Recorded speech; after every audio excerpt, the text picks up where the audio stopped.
بسم اللہ الرحمن الرحیم نحمده ونصلی علی رسوله الکریم اما بعد فقد قال اللہ تبارک وتعالی فی کتابہ المجید وکتابہ الحمید وصدق الصادقین۔ اعوذ باللہ من الشیطان الرجیم، بسم اللہ الرحمن الرحیم۔ والذین کسبوا السیئات جزاء سیئۃ مثلها وترہقهم ذلہ ما لهم من اللہ من عاصم کأنما اغشیت وجوہہم قطعا من اللیل مظلما۔ صدق اللہ العظیم۔ اللہ رب العزت ہمیں سمجھ کی توفیق عطا فرمائے اور صراط المستقیم پر چلنے کی توفیق عطا فرمائے۔ جیسا کہ اللہ رب العزت قرآن پاک میں فرما رہے ہیں، اور جن لوگوں نے برے کام کیے بدی کی سزا اس برائی کے برابر ملے گی، ان پر ذلت چھا جائے گی، ان کو اللہ کے عذاب سے کوئی نہ بچا سکے گا۔ اللہ اکبر۔ ان کی بدصورتی کا یہ عالم ہوگا گویا ان کے چہروں پر اندھیری رات کے پرت لپیٹ دیے گئے ہیں۔ آج دنیا میں ہم سہارا لیتے ہیں لوگوں کا، تو لوگ یہاں ہمیں بچانے کے لیے سفارشیں کرتے ہیں۔ میں نے تو عام روٹین میں دیکھا ہے کہ آج کل چور جو ہے وہ بڑا زور لگاتا ہے، چور ہو، ڈاکو ہو، یا کسی نے بھی کوئی برا کام کیا ہو، تو پھر جب وہ پکڑ میں آتا ہے نا، ایک دنیا داری کی پکڑ میں آتا ہے، تو پھر وہ بڑا زور لگاتا ہے، بڑا بھاگتا ہے ادھر ادھر، سفارشیں کرواتا ہے، فون کرواتا ہے، ادھر سے فون کرواتا ہے، بچنے کے لیے نا بڑی کوشش کرتا ہے۔ لیکن اللہ، دنیا میں تو بچ جاتے ہو، اللہ سے کون بچائے گا تمہیں آخرت میں؟ اللہ سے کیسے بچو گے؟ اس بات کو سوچ لو اور یہ ایمان اور یقین دل میں بٹھا لو کہ اللہ سے بچانے والا کوئی نہیں ہے۔ اس آیت شریفہ سے معلوم ہوا کہ دوزخیوں کے چہرے انتہائی سیاہ ہوں گے۔ حدیث شریف میں ہے حضرت عبداللہ بن عمر رضی اللہ تعالیٰ عنہ نے فرمایا کہ اگر دوزخیوں میں سے کوئی شخص دنیا کی طرف نکال دیا جائے تو اس کی وحشی صورت کے منظر اور بدبو کی وجہ سے دنیا والے ضرور مر جائیں گے۔ تو آج اگر کوئی تھوڑا سا بدبودار انسان ہمارے سامنے آ جائے تو ہم کتنی اس سے جو ہے نا وہ کراہت کرتے ہیں۔ اور دوزخ میں کیا حشر ہوگا، دوزخ میں کیا ہوگا سوچئے۔ دوزخیوں کے جسم، اللہ سے ڈریے اور اللہ کے عذاب سے ڈریے۔ بے شک اللہ غفور الرحیم ہے، معاف کرنے والا ہے۔ لیکن کبھی ہم معافی مانگتے بھی ہیں، کبھی ہم اللہ سے ڈرتے بھی ہیں۔ ہمیں سوچنا چاہیے۔ رسول خدا صلی اللہ علیہ وسلم نے فرمایا دوزخ میں کافر کہ دونوں مونڈھوں کے درمیان کے حصہ 3 دن کے راستہ کے برابر لمبا ہوگا۔ جب کوئی تیز رفتار سوار چل کر جائے اور کافر کی داڑھ احد پہاڑ کے برابر ہوگی اور اس کی کھال کی موٹائی 3 دن کے راستہ کے برابر ہوگی۔ یہ مشکات المصابیح اور مسلم کے اندر یہ حدیث ہے۔ تو میرے بھائیو دوستو، دوزخ کا عذاب اللہ کا عذاب ہوگا، اللہ کی طرف سے ہوگا، اور ہمیں قرآن و حدیث کی تعلیمات کے بارے میں سوچنا چاہیے۔ آج ہم کون سی تعلیمات حاصل کر رہے ہیں؟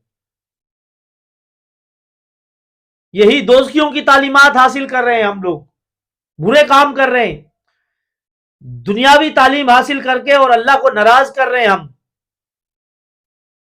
اس لیے دیکھیں کہ قرآن و حدیث مبارکہ ایک ہی مضمون بتا رہے ہیں۔ اللہ کے مقبول بندے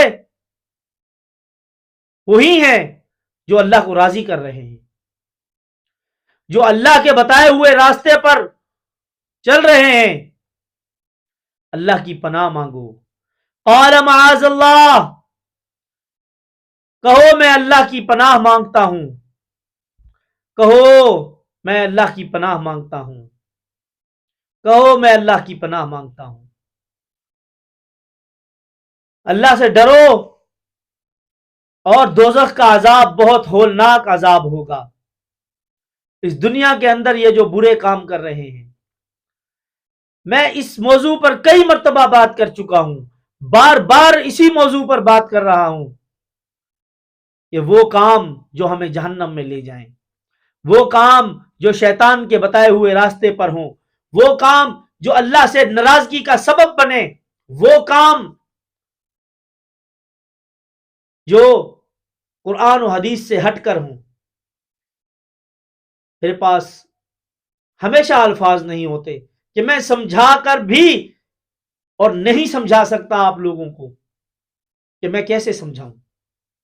وہ الفاظ میرے پاس کہاں سے آئیں گے جو آپ لوگوں کو بات سمجھ میں آئے؟ میں تو بیان کر چکا ہوں، ہر بات آپ لوگوں کی خدمت میں کہہ چکا ہوں کہ یہ فتنہ فساد، یہ دھوکے کی زندگی، یہ جھوٹ، یہ دھوکہ، یہ فریب، یہ وہی الفاظ ہیں جو میں بار بار دہراتا ہوں، یہ اللہ کو ناراض کرنے والے الفاظ۔ دھوکہ دینا، جھوٹ بولنا، جب بھی بولے تو جھوٹ بولے، جب بھی دے تو دھوکہ دے، جب بھی زبان دے تو وعدہ خلافی کرے، یہ سب اللہ کو ناراض کرنے والے کام ہیں۔ ان کاموں سے مسلمانوں بچو، اللہ کو ناراض مت کرو، شرک سے بچو، شرک کی اقسام سے بچو۔ یہ دنیا کبھی بھی اتنا شرک سے بھری ہوئی نہیں تھی۔ اپنے گناہوں سے ڈرو، کسی سے نہ ڈرو مگر اپنے گناہوں سے ڈرو، اللہ سے ڈرو۔ میں خدا سے ڈرتا ہوں اور خدا کے بعد اس شخص سے ڈرتا ہوں جو خدا سے نہیں ڈرتا۔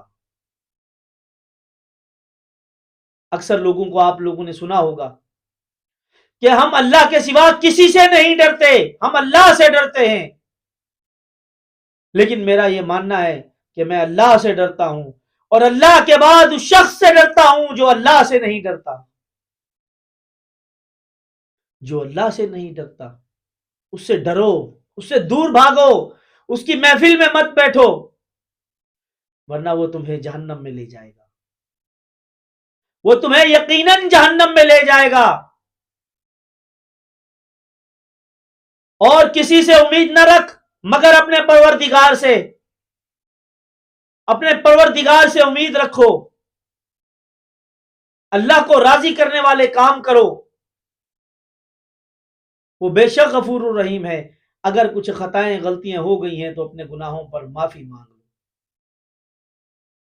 اور آج ایک ایسا زمانہ چل رہا ہے کہ غیبت سے کوئی بھی آدمی نہیں بچ سکتا۔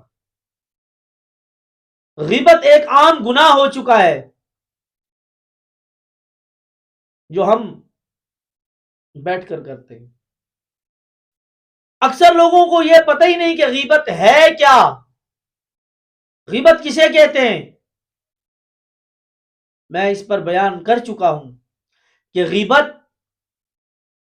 کسی مسلمان بھائی کے پیٹھ پیچھے بیٹھ کر بات کرنا۔ آج کل عام روٹین میں لوگ بیٹھ کر یہ کر رہے ہیں، عام، اور اس گناہ کو گناہ ہی نہیں سمجھتے۔ اس موضوع پر بات کرتے ہوئے یہ سوچتے ہی نہیں کہ ہم غیبت کر رہے ہیں۔ غیبت سے بچو، اللہ کے عذاب کو دعوت مت دو، اللہ کو ناراض کرنے والے کام مت کرو۔ اللہ کا جو عذاب ہے وہ اتنا سخت ہوگا، جہنم خون اور پیپ سے بھری ہوگی اور ایسی بدبو ہوگی اس کے اندر ہے کہ ایک دوزخی اگر نکال دیا جائے اور دنیا میں بھیج دیا جائے تو یہ دنیا والے اس دوزخی کی بدبو سے مر جائیں گے۔ کیوں نہیں سمجھتے ان باتوں کو؟ کیوں اللہ کو ناراض کرنے والے کام کر رہے ہو؟ یہ جو دنیا ہے، یہ دنیا کا جو نظام ہے، یہ انسان نہیں چلا رہے، یہ اللہ چلا رہا ہے۔